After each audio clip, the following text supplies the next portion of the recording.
Native speakers love using phrasal verbs.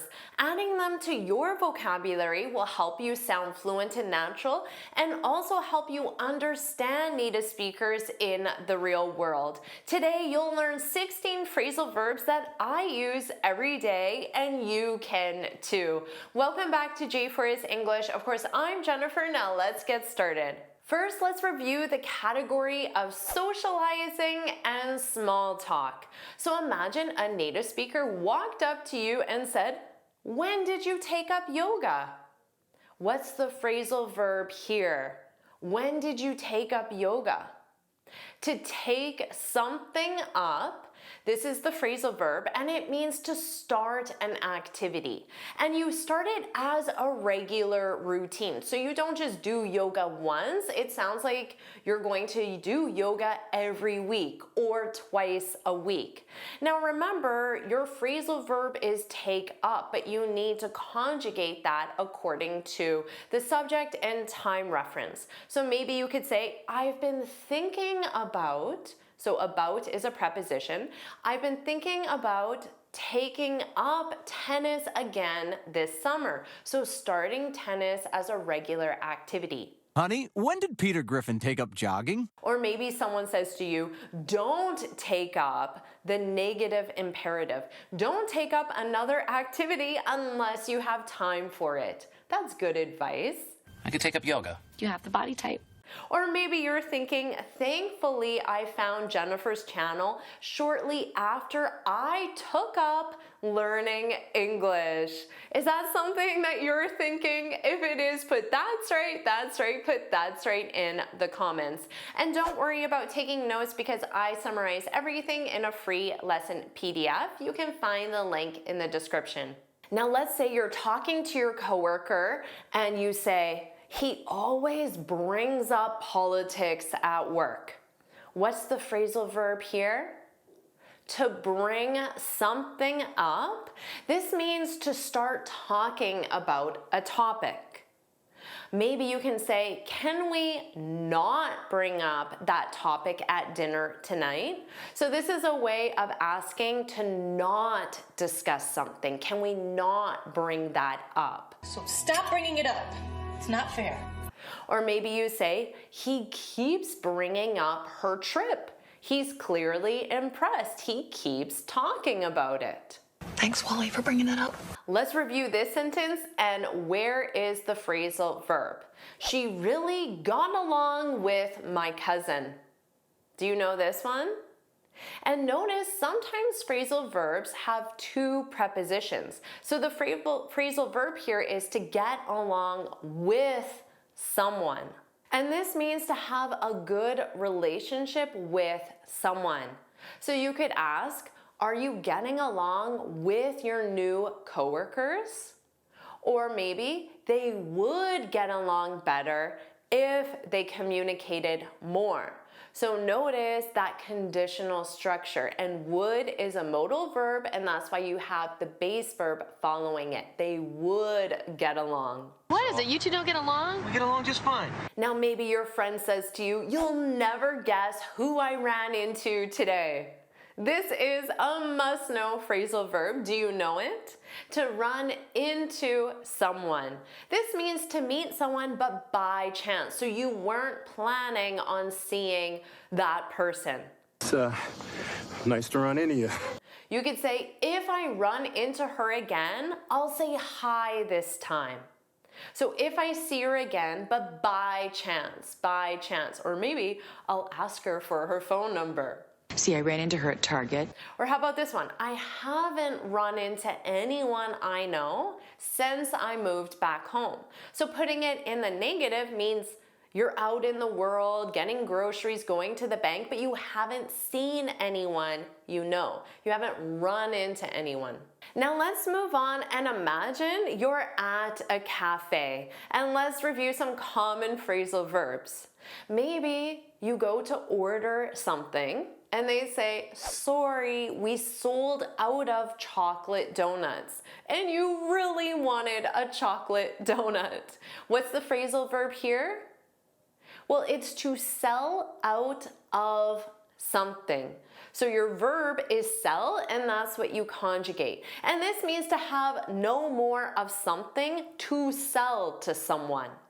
So you could ask, do you think they'll sell out of those donuts again tomorrow? They just sold out. Already? Or maybe, we're about to sell out, so grab one while you can. Now notice here the noun wasn't specified. We're about to sell out. If you specify the noun, that's when you add the additional preposition. We're about to sell out of donuts.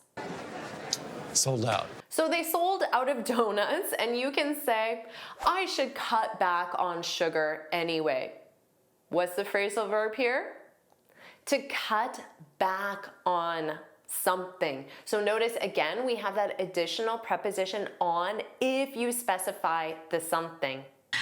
I think we need to cut back on our spending. And if you cut back on something, you reduce the amount of something. So you could say, I've been cutting back on coffee lately. This is the present perfect continuous because it started in the past, maybe last Monday or last month, and it continues until now.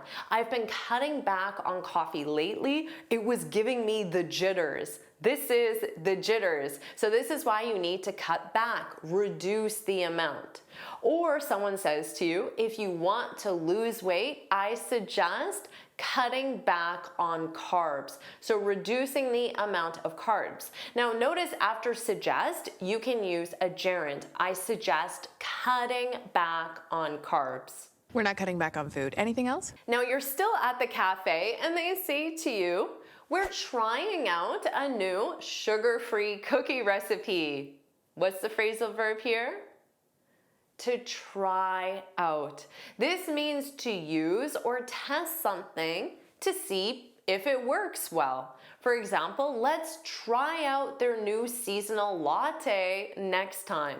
Well, in this case, working well means you either like the taste of it or you don't like the taste of it, but you'll never know until you try it out. Have you ever tried it out?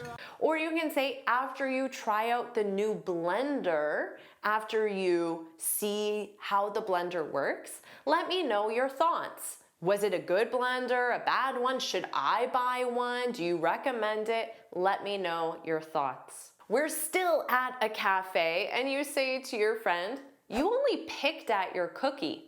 You don't like it? So the phrasal verb is to pick at, to pick at. If you pick at your cookie, it means you only eat a small amount of it. So we use this with food specifically. She picked at her salad, but barely touched the rest of her meal. So she ate a small amount of the salad. Maybe she didn't like it, or maybe she wasn't feeling well, she wasn't hungry. Who knows the reason? Or you can say, I was in a Zoom meeting over lunch and could only pick at my sandwich. Because you're on camera, you don't want to eat a big sandwich, so you just try to take a little bite whenever you can. No, thank you. I'll just pick at yours. Let's talk about phrasal verbs you can use with meetings and appointments. Someone could ask you, can we set up a meeting for next week? The phrasal verb here is to set up. And of course, this means to schedule or arrange. You can say, I'll be setting up a few interviews this afternoon. The interview's already set up. Or you can ask, did you already set up the call with the designer? Did you schedule the call? Did you set it up? Set up a meeting. Or if someone asks you, please follow up with us next week. This is a must-know phrasal verb.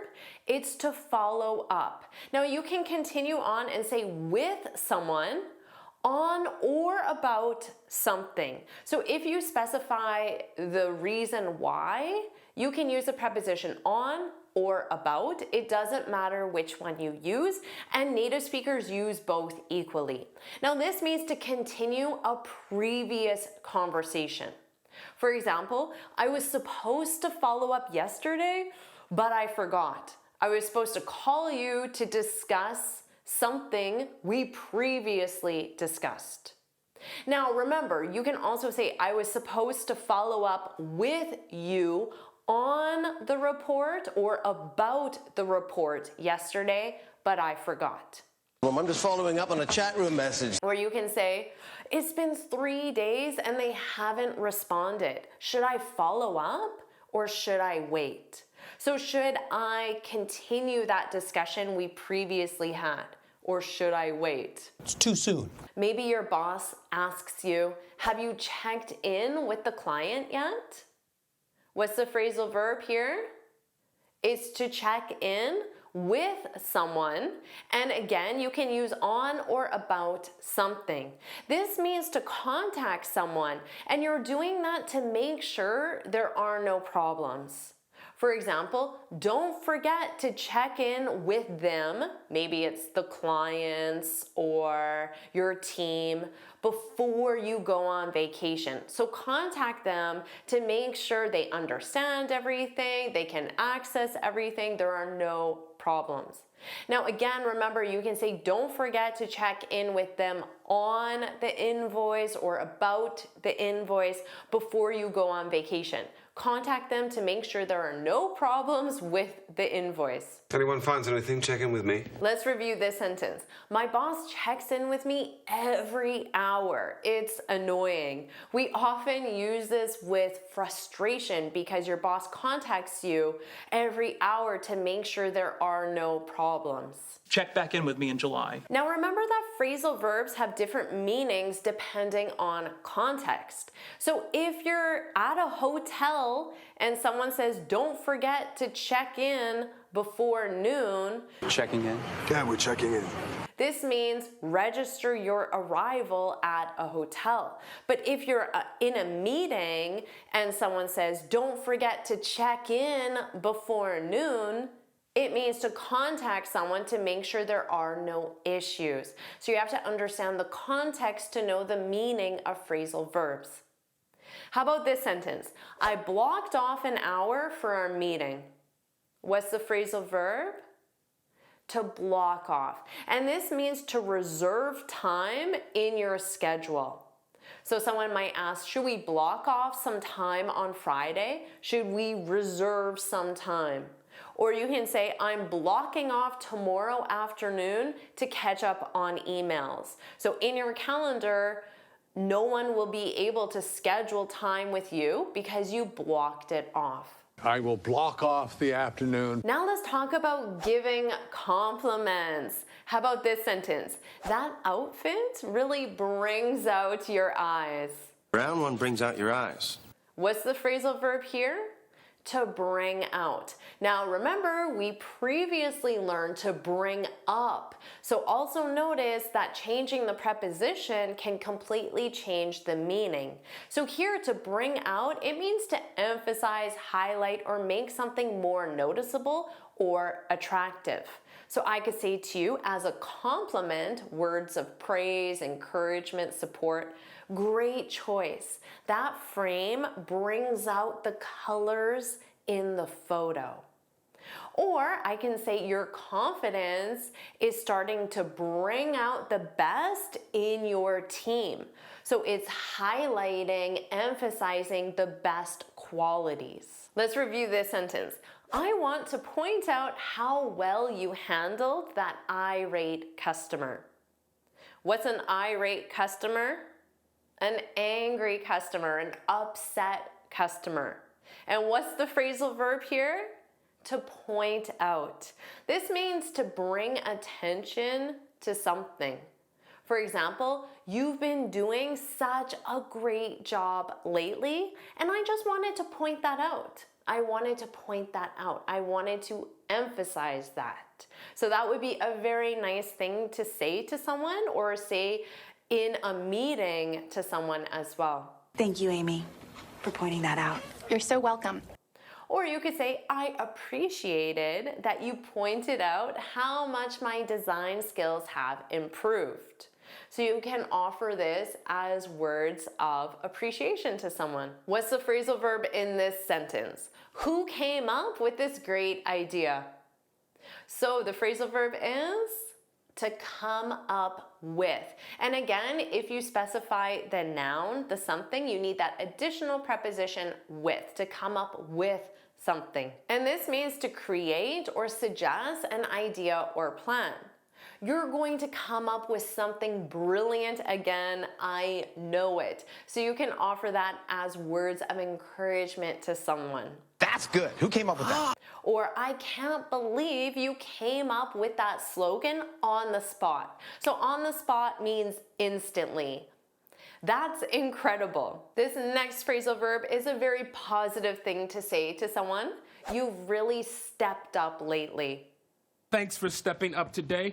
The phrasal verb is to step up. This means to take on more responsibility, or it can mean to improve one's performance. I'm thinking about stepping it up. So your boss might say, I noticed how you stepped up when the deadline was moved. I just wanted to point out the great leadership you showed. Or you can say, she's been stepping up in every way since Peter quit. So maybe she had to take on more responsibility because Peter quit, or she improved her performance because Peter quit, but she really stepped up. Now you have 16 new phrasal verbs you can use in your everyday vocabulary. Do you want me to keep teaching you phrasal verbs? If you do, put yes, yes, yes, put yes, yes, yes, yes, yes, yes in the comments below. And of course, make sure you like this lesson, share it with your friends, and subscribe so you're notified every time I post a new lesson. And you can get this free speaking guide where I share 6 tips on how to speak English fluently and confidently. You can click here to download it and look for the link in the description. And here's another lesson I know you'll love. Watch it now.